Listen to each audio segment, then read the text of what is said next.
Follow Paddy Power on Snapchat. The username is @ThePaddyPower, and we promise there won't be any boring snaps about gigs, the weather, or the gym. Hi there, it's the Racing Post Weekend Postcast. Welcome along, I'm Bruce Millington, and I'm delighted to be joined this week by Paul Keeley and Maddie Plale, my Racing Post shipmates. And also from Ireland, will he bounce after his spectacular Postcast debut when he backed in Nats, didn't just tip, the 33-1 winner of the Scottish Nationals. Welcome back to Niall O'Reilly. He's got all the prizes and hopefully more spectacular winners like that. Okay, what have we got? Really cracking Saturday.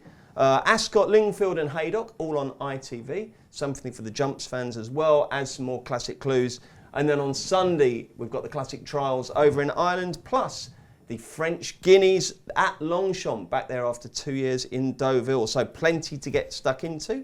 Hopefully everyone's fully loaded with wisdom, judgment and winners. We will start at Ascot with the 2:15. It's Les Ambassadeurs Casino Handicap. Niall, away you go with the show. Yeah, Thundering Blue is 5-1. Count Calabash is 6-1. Master Singer 7-1. Humble Hero 7-1. Machine Learner 15-2. 9-1 Man Jam and 10-1 Bar. And obviously, Niall, after your spectacular debut, it would be remiss of anyone else but you to go first. So kick us off with a winner. The one I like here is Fearsome for Nick Litmaden. I think I'm pronouncing that right. Yep. He ran a really hot handicap at Epsom last time behind Royal Line, where he travelled really well. He looked booked for third, though he ended up fifth after fading late. So I'm not really sure that the track suited. He's gotten dropped a pound for that run, and all his best form is on the all-weather, which usually translates well to Ascot. So I'm hoping he could at least outrun his price. Charlie Bennett also takes off a handy £3, which can't hurt. And yeah, I think he looks an excellent each way bet at 25-1. We're actually 20-1, sorry. 20-1, but there's some 25s elsewhere, I sense. Keels, who do you think will win this? Yeah, well, I thought he was going to go for my one. I thought I was going to go for my one, Master Singer, because it's only 7-1 with Paddy Power, miles bigger elsewhere. That's just a very interesting horse trained by John Gosden. Last year he won his maiden, and John Gosden was going to send him in the King Edward VII Group 2 at Royal Ascot. He instead ran in a handicap there, went off favourite off a mark of 96. Didn't really run particularly well, finished 11th, but only beaten 7.5 lengths. He bolted up at Wolverhampton off a mark of 91 later on in the season. And he's back now, having been gelded. He's on a mark of 93. I'm pretty sure he's going to end up better than that. He doesn't look the most straightforward horse in the world, but I think he will do well. I think he will run well. I think he will do well. Yeah, I think he will do well. He will run well. Just a point. I was having a chat with Race Post Spotlight man Andrew Mount. He's brilliant. He's a judge, that boy, isn't he? We should get him on one week. Yeah, we should. He's brilliant on stats. One for you here. Draws 1 to 4. You would think going right-handed round a bend that would have a good record. 10 to 12 furlongs since 2012. 12 runners and more. Draws 1 to 4 or 1 from 100. Whoa! That brings in. I think trap 1 is Humble Hero. Trap 1 is Humble Hero. Trap 3 is Speedo Boy. Trap 2 is Coman.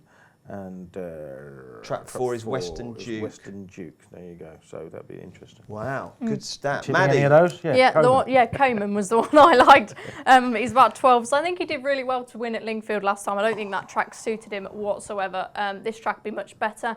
If you're talking trainers in form, they don't get much better than Mick Shannon. And yeah, I think he's progressive and he's improving. So that's why I'm going to side with Coman for And me. you managed to miss out the bit on your notes where it said well drawn. Yeah. Good stuff. Let Keels do that bit for me. We're off and running. 250, the Carey Group Buckhound Stakes. What's the latest betting, please, Niall? Bersanti is our 6-4 favourite. Mirage Dancer 100-30. Salawan is 4-1. God Given 13-2. 8-1 Glencadam Glory and 20-1 Scotland. Keels, are old Makasalu in who we were on at massive prices in the Derby? You're going to keep the faith as he turns 4? No, not really. I mean, I didn't think he had a massive amount of scope last year, to be honest, because he's quite small.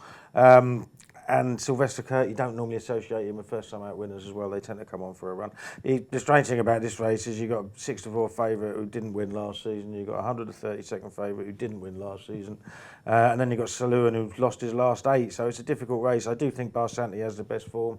Got a good write-up in the Racing Post Stable Tour from Roger Varian. He said he's going for the Hardwick again. Varian thought he was unlucky in Hardwick last year when he was second at Idaho, only beating half a length. That's the best form in the race by a mile, so I think he'd probably win, but not a betting race for me. Do you know what? On Sunday, Kills, it's the 20th anniversary of us two starting to work together. And I never ever believed you would ever be wearing a tweed jacket.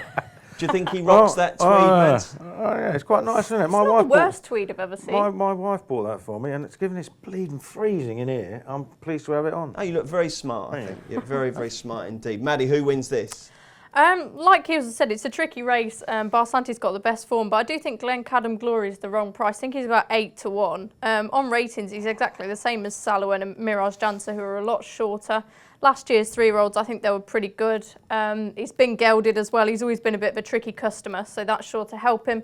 And again, he was a short price when he won last time, but he did do well to win because it was a bit of a sprint to the line. So I think he's the wrong price, and he can show a bit more improvement now. Righty-ho, and Niall, who's your selection? I found this a bit tricky. The one I had the least doubts about was the favourite Barsanti. His run behind Idaho and the Hardwick is by far the best form.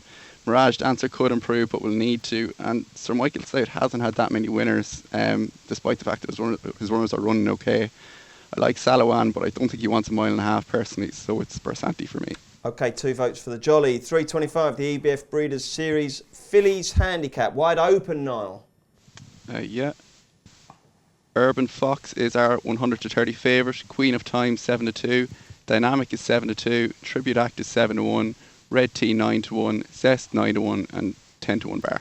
And Maddie, I've made it ladies last, haven't I? Not very gallant of me, but let's see if you can go first this time and make it a winner. That's fine. Queen of Time's really interesting. She arguably sets the standard, but I'm going to take a chance on Red Tea. I think that horse around 9-1. She ran a really nice race when she was second at Newmarket to Examiner, and then she proved that no fluke when winning last time at Nottingham. She did well to win there because she would have hated the ground, so she would much prefer these conditions. She's improving, she's tough, and she's consistent.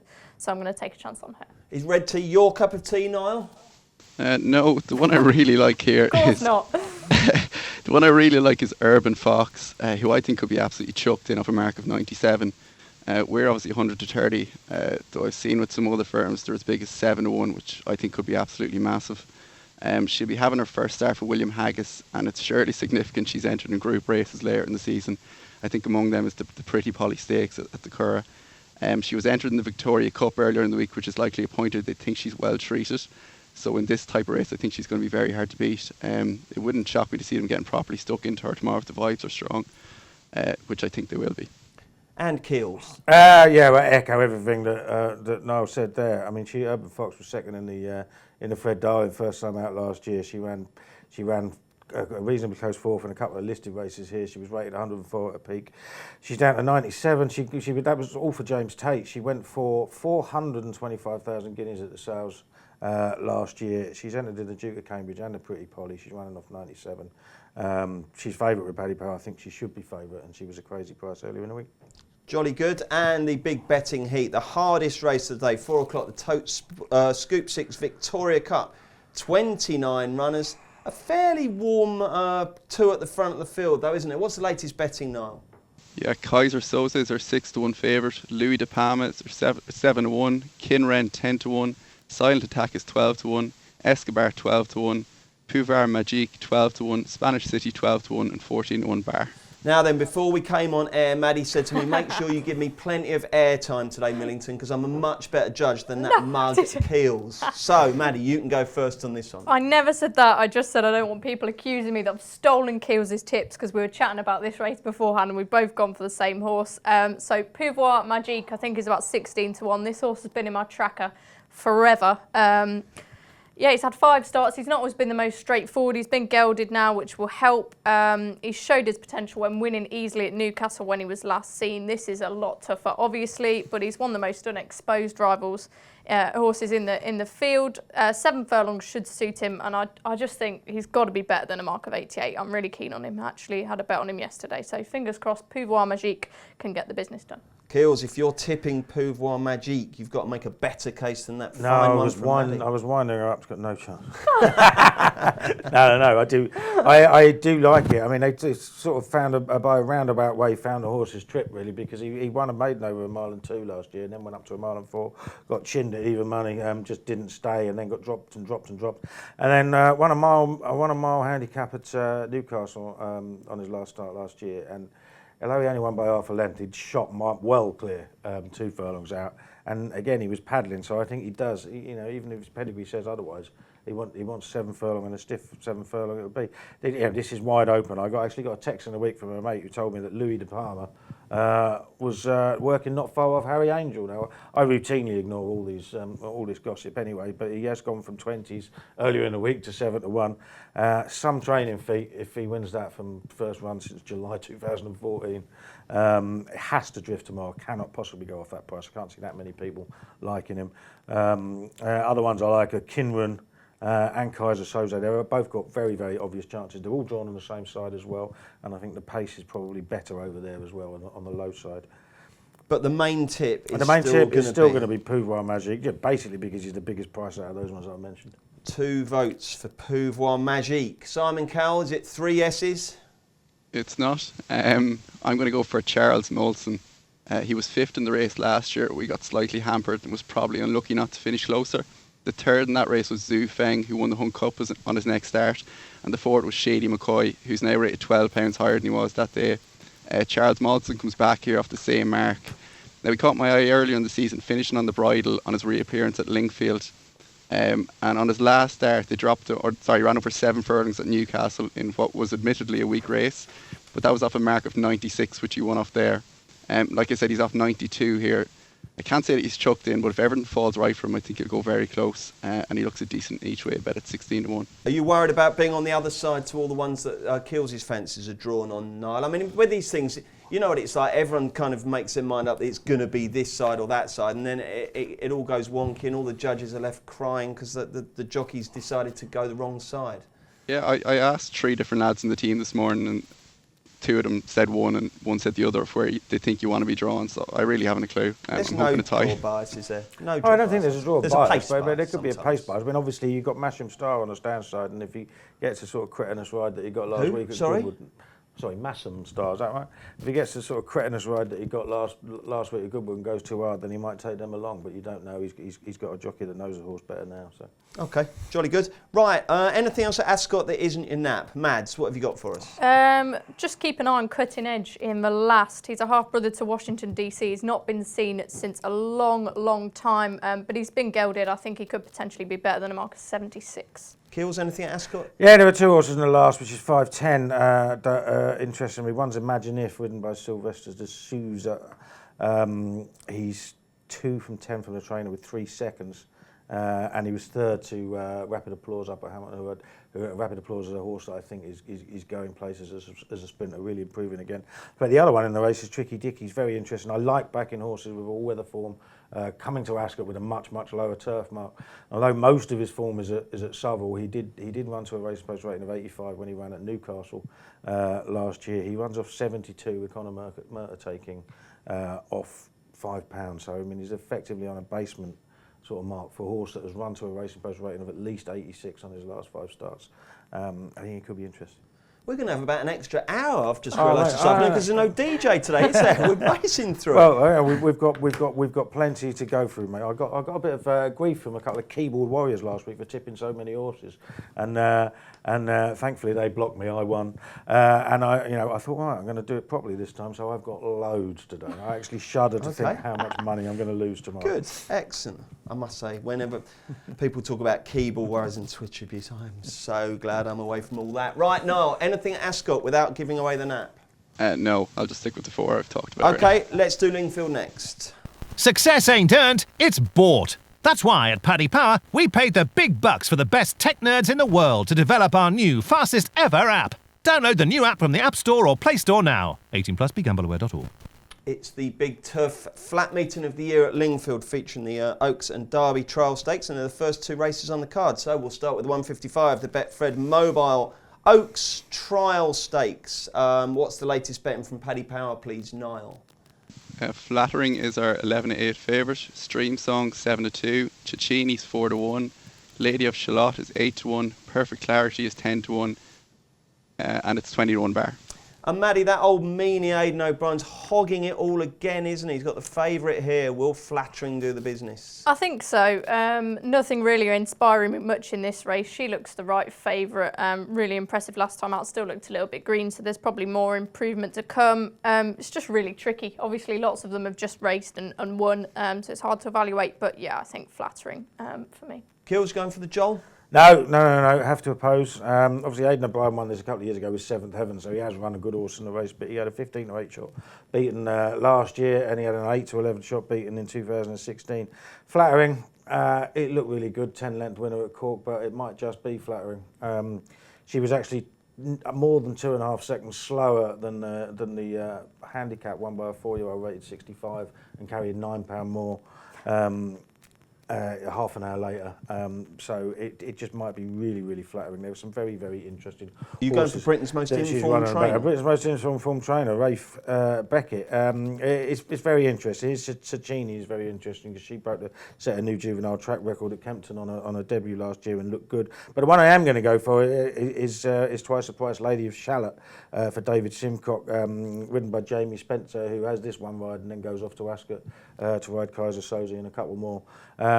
She won very nicely at Yarmouth on a novice on a debut by Camelot out of a theatrical mare. It's all middle distance pedigree. I think she ran well. There are 4 once raced winners in this race, and plus there's John Gosden's Stream Song, who was a full sister to Journey. She's a complete nutter by all accounts. Even John Gosden says that, so we don't know what's going to happen with her. But I mean, I think you have to take the favourite on at a short price. Have you ever met David Simcock? Do you know him? I haven't, no. We're playing golf with him soon. I know, He's a lovely fella. Yeah, really nice bloke. Look forward to it. Okay, who wins the Oaks trial, Niall? I'm going to echo a lot of what Paul said regarding the favourite Flattering. I don't fancy her at all. Aidan O'Brien has had plenty of shorties beaten in this race in recent years. I know Seven Heaven won it, but apart from that, Cecchini is the one I really like here. I think she's a bet against Flattering. As Paul said, she broke the juvenile track record over a mile on her only start. Rafe Beckett has won 2 of the last 5 runnings of this, and he tends to target it with his best filly, which bodes well.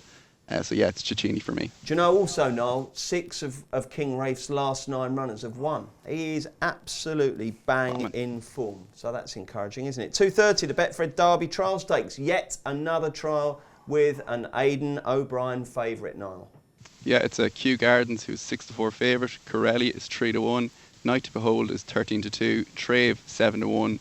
King and Empire 10-1. Star of Southwold 10-1 and 14-1 bar. Okay, Niall, so if you don't like Aidan's favourite in the Oaks trial, do you like his favourite in the Derby trial?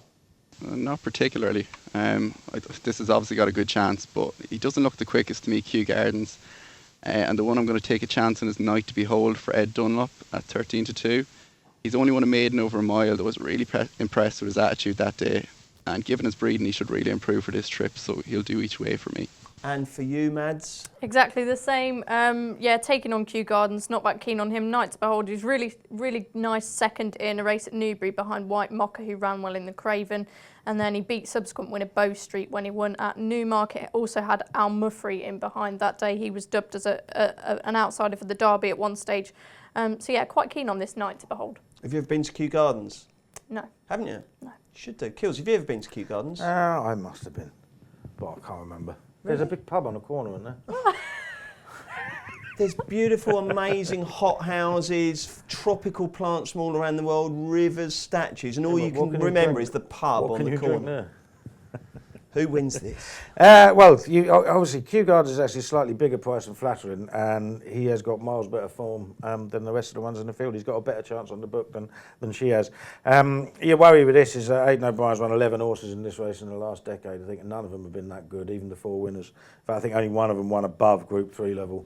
And for the rest of their careers. 2 of the more recent ones are dogging it over hurdles and fences. I mean, there was one, we've got to remember, Land of Hope and Glory ran in this race, and he ran in a race in December over fences, and he unseated early. And he roared up around the outside, and then as soon as he got to the leader, he ducked in behind it, and he did that 3 times. Like, you know what I mean? So, you know, some of these horses will This end could up be a over Triumph hurdle. Yeah, it could be. Yeah, it could be basically. He will be a long way down the Ballydor pecking order if he's running in this race. That's what I get from the horses he's running this in the past. So I think you have to take him on. And I came to the conclusion Night to Behold was one as well. Harry Dunlop said last year that he was working very well with a horse of his called Fighting Irish. He won a Group 2 over 6 furlong at Maison Lafitte last year, beat Nebo. Now, this horse is bred all about stamina, so to be working well with a horse over 6 furlongs suggests he's got a fair amount of ability, so I'll take a chance with him. Okay, and the other decent race on the card at Lingfield is the Group 3 Betfred Supports Jack Berryhouse Chartwell Stakes for fillies. What's the latest betting here, please, Niall? One Master is our 4-1 favourite. Tommy Riss 9-2. Tijanus 5-1. Hunana 11-2. Unforgettable Filly 13-2. Lincoln Rock 7-1 and 8-1 Bar. Tricky old heat this, Kills. Have you sussed it? Yeah, I think so. I can't have one Master, William Haggis, even with Ryan Moore on board. I mean, one on soft ground last year and good to soft, taken out because of good ground at Newmarket, and this is going to be very fast. It's apparently as a highest going stick breeding from years at Lingfield, so it is going to be very fast. Normally, what happens is the horse stalls are in the centre, but they want to come stand side for that rail, and the front runner is Lincoln Rocks, and I think she will get it first and stay there. Lincoln Rocks for Kills. Who for you, Madison? I was surprised. You're not Madison, are you? No. What's Maddie short for? Madeleine. Madeleine, sorry. Don't call me that, definitely not. Right, I like Tomaris, but I'm going to go with Unforgettable Filly. I thought she was a big price. Second in the Nell Gwyn, 6th in the 1,000 guineas, won the German 1,000 guineas. She'll love this better surface. Forget her runner in the Scepter, that would have been on softer ground than she would have liked. I think she's £4 clearer of the rest on rating, so I just think she was a bit of a big price. Fab and Niall, who's your fancy? I only looked at this race for the first time all week about an hour ago, and I gave Tommy Riss a big cut. I think she could go off favourite if she's anywhere near her best. The Kempton race that Hunena won I thought looked really weak, so I'm not keen on her or La Figlia, who was in that race as well. And I'm not keen on the 3-year-olds either, who were beaten by a really average horse in Dan's Dream last time. So yeah, it's Tommy Riss for me. Righty-ho, let's switch to Haydock and jumps. The 310, it's one of the highlights of the summer jumping. It's the Temps Network Swinton Handicap Hurdle, competitive as ever, as I'm sure Niall's recital of the betting will tell us. Yeah, Chesterfield is 6-1, Active Valor 8-1, Capitaine 9-1, Silver Streak 9-1, The Unit 10-1, Optimus Prime 10-1, Fort Bridge 10-1, Havana Beat 10-1 and 11-1 Bar. All yours, Maddie. Optimus Prime for me, second off the same mark in this last year. He's improved over fences since. They've clearly been waiting for the good ground with him. He was second to Footpad last time. Dan Skelton, I'm going to mention another one of his horses later on, but they're in amazing form. Yeah, Optimus Prime. Kills? This race has just done my head in all week. I sent a text to a mate of mine and said, Active Valor's 20-1, said it should be fab, we've got to get on this. Got a text back, that's because it's running in the Shasta Cup, you pillock. I bet he didn't say pillock if it's what I think no, he didn't. Yeah. But it was, he was 18 and 17 get in, and of course none came out. So of course he reroutes here, he's nearly favourite.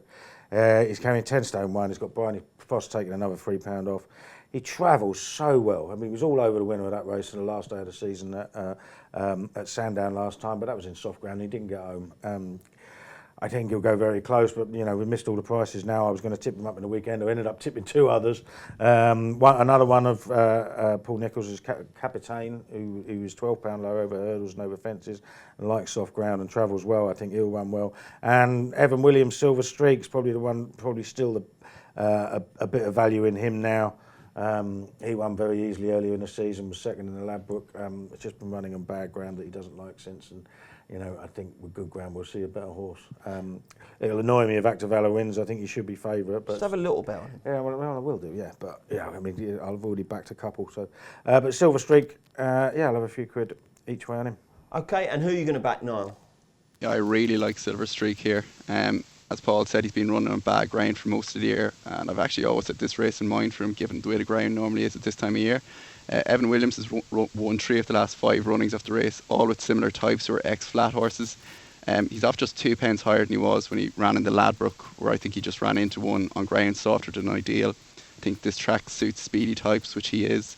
And with the ground the way it is, I think he looks set to run a huge race. I think he could be the bet of the weekend, to be honest. Oh, excellent. Confidence from the boy O'Reilly there. Right then, it's roundup time, and given Kills has got a great big bit of paper with a million different horses.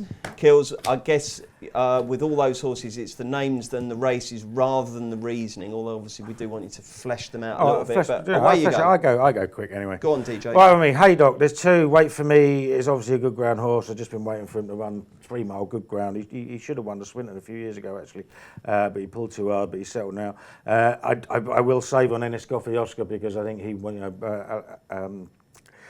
I was going to say Alex Lavelle instead of Emma Lavelle. Alex, former deputy sports now editor. the editor of the Melbourne Age. Yeah, no, Emma Lavelle's Enniscoffy Oscar really likes fast ground as well and is better than he showed at Sandown last time. In a 3:45 on the flatter Haydock, Intisab ran really well in the all-weather sprint championship. I think he's going to take some beating there in the sprint there. Mubtazism in the 4:20. I think he's crying out for an extra furlong. 7 furlong at Haydock, has run well both starts at Haydock, winning one. Third to Harry Angel in the other. 5:25 Midnight Shot. Charlie Longsden's another horse that's been waiting for good ground. Went out like a light at Sandown last time, but the ground was too soft for him. He'll like this and he'll go well. Have we got? No, that's Ludlow. No. That's it for Saturday. I've got a few for Sunday. Yeah, I've got a few for Sunday. Yeah. Lovely, blimey, that was shorter than I expected. Maddie, who's in your roundup? Just the one, Red Tornado in the 7:30 at Warwick. He won the summer handicap hurdle of £2 higher in 2016. He was second in the same race of £3 higher again. Skelton, a horse that's just going to be waiting for good ground, and I think he could run really well. Hang on, I'm coming back. I forgot one. Go on. 7:30 at Warwick, Fidux, or another one of my cliff horses. I've been absolutely dying to see this horse on good ground. He finally gets it. Last time he ran on good ground was April 2017. Was beaten 10 lengths, but was third to Call Me Lord. He was only getting £2 off him. If they ran again, Call Me Lord would have to give him £29. The second was Dolos, who was now rated 152 over fences, and they were running off the same weight. Fidux runs off 131. Must win tomorrow, or give up on him. Okay, and Niall, who have you got for us? I actually forgot to mention one in the Swinton that I think is a big price each way. All set to go. It's trained by Kevin Frost. He's been running a bag ground as well all winter. It's the first time he's getting decent ground for a while. And he was second in the race to Guafa a few years ago, so at 25-1 he could be second to Silver Streak. At Thirsk in the 6:45 Tidal Watch for John Joe O'Neill has been very unlucky in his last 2 starts, particularly last time when he came from way back off a slow pace. The time from lads gave him a sectional upgrade for that run, and he's also had a recent wind up which could improve him again. There's plenty of pace on in the race which I think would suit his style, and I think he could win this. I think he'll be around 4-1. Any bigger and he's definitely a bet. In the 3:20 to Curra, I thought this looked a really average race, and Killang Rock comes over from the UK, and he's really interesting. He looked to be really improving last time where he beat decent yardstick in Alpha Delfini. And I think he'll be a force in the sprint division this year, so he ought to be winning this. Again, I'm not sure what price he's going to be, likely around favourite. I'd say around 2-1, but he looks a certainty to me. Okay, if you watch this back on the video, I look at my watch at one point. I'm not doing it to hurry you up or because I'm bored. My Fitbit vibrated. I think it told me to do some exercise. So that's what explained that. Okay, it does keep doing that. I must do some exercise. Let's get the naps. This will not be beaten. Maddie.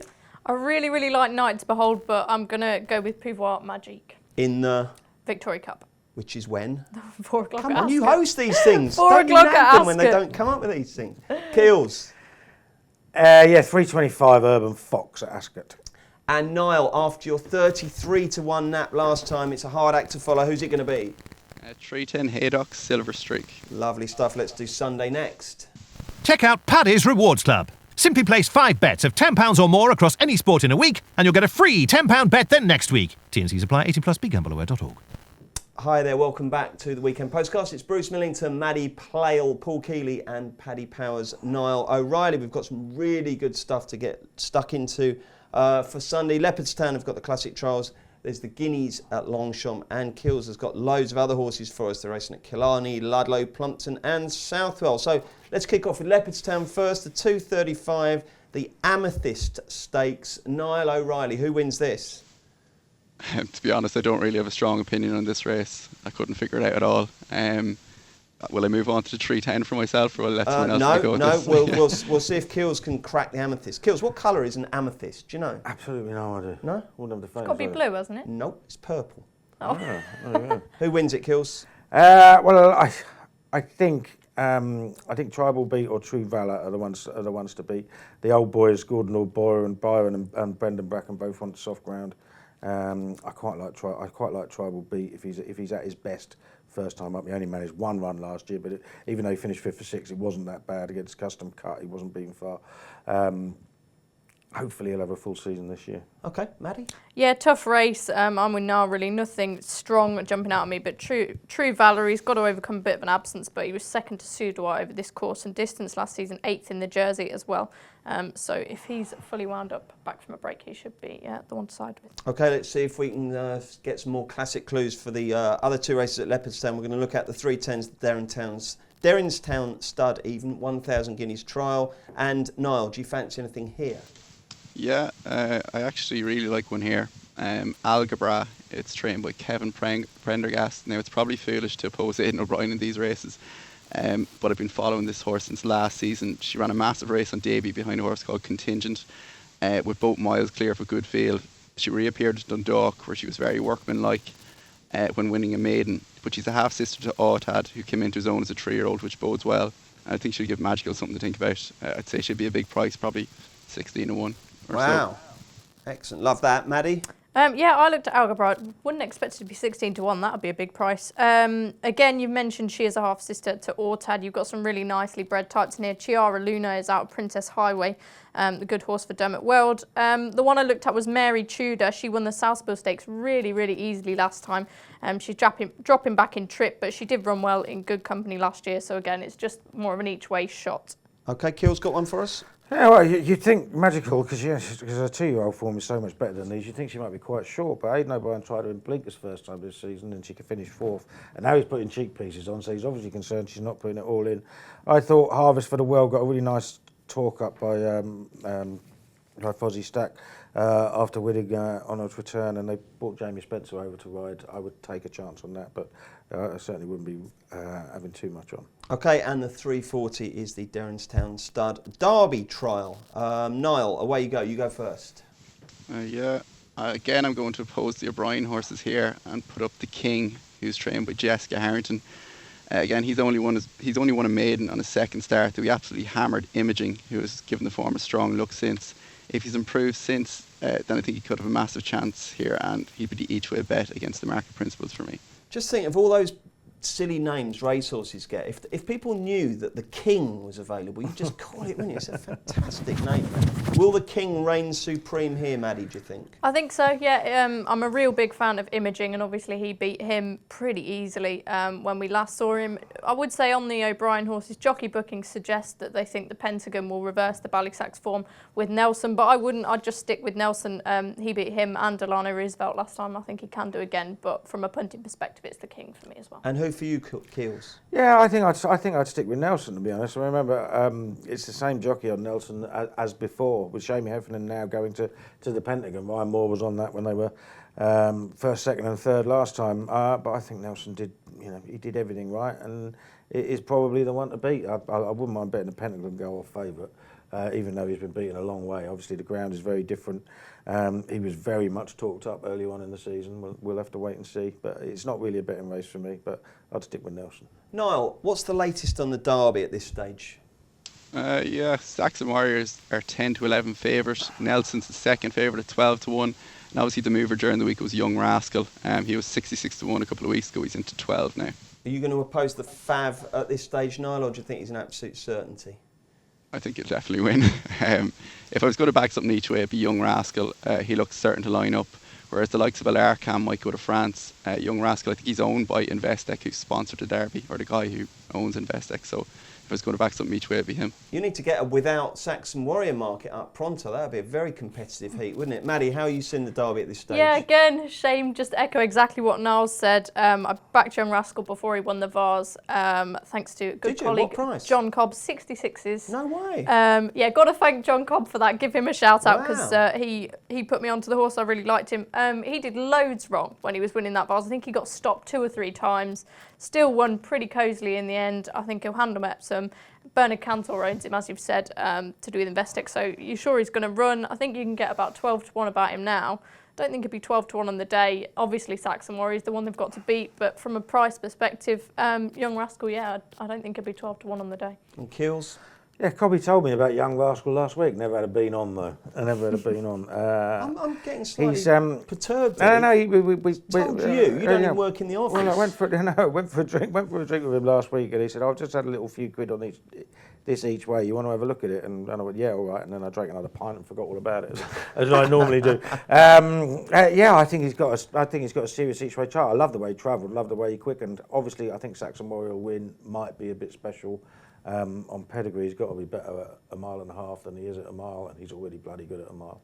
Okay, let's look at the French Guineas, which take place on Sunday at Longchamp after a 2-year exile at Deauville. The 235 is the Emirates Poule d'Essai des Poulains, which means colts. So that's the French 2,000 guineas. What's the latest betting, Niall? Wouton is our 2 to 1 favourite. Almeida 5 to 2. Dice Roll 4 to 1.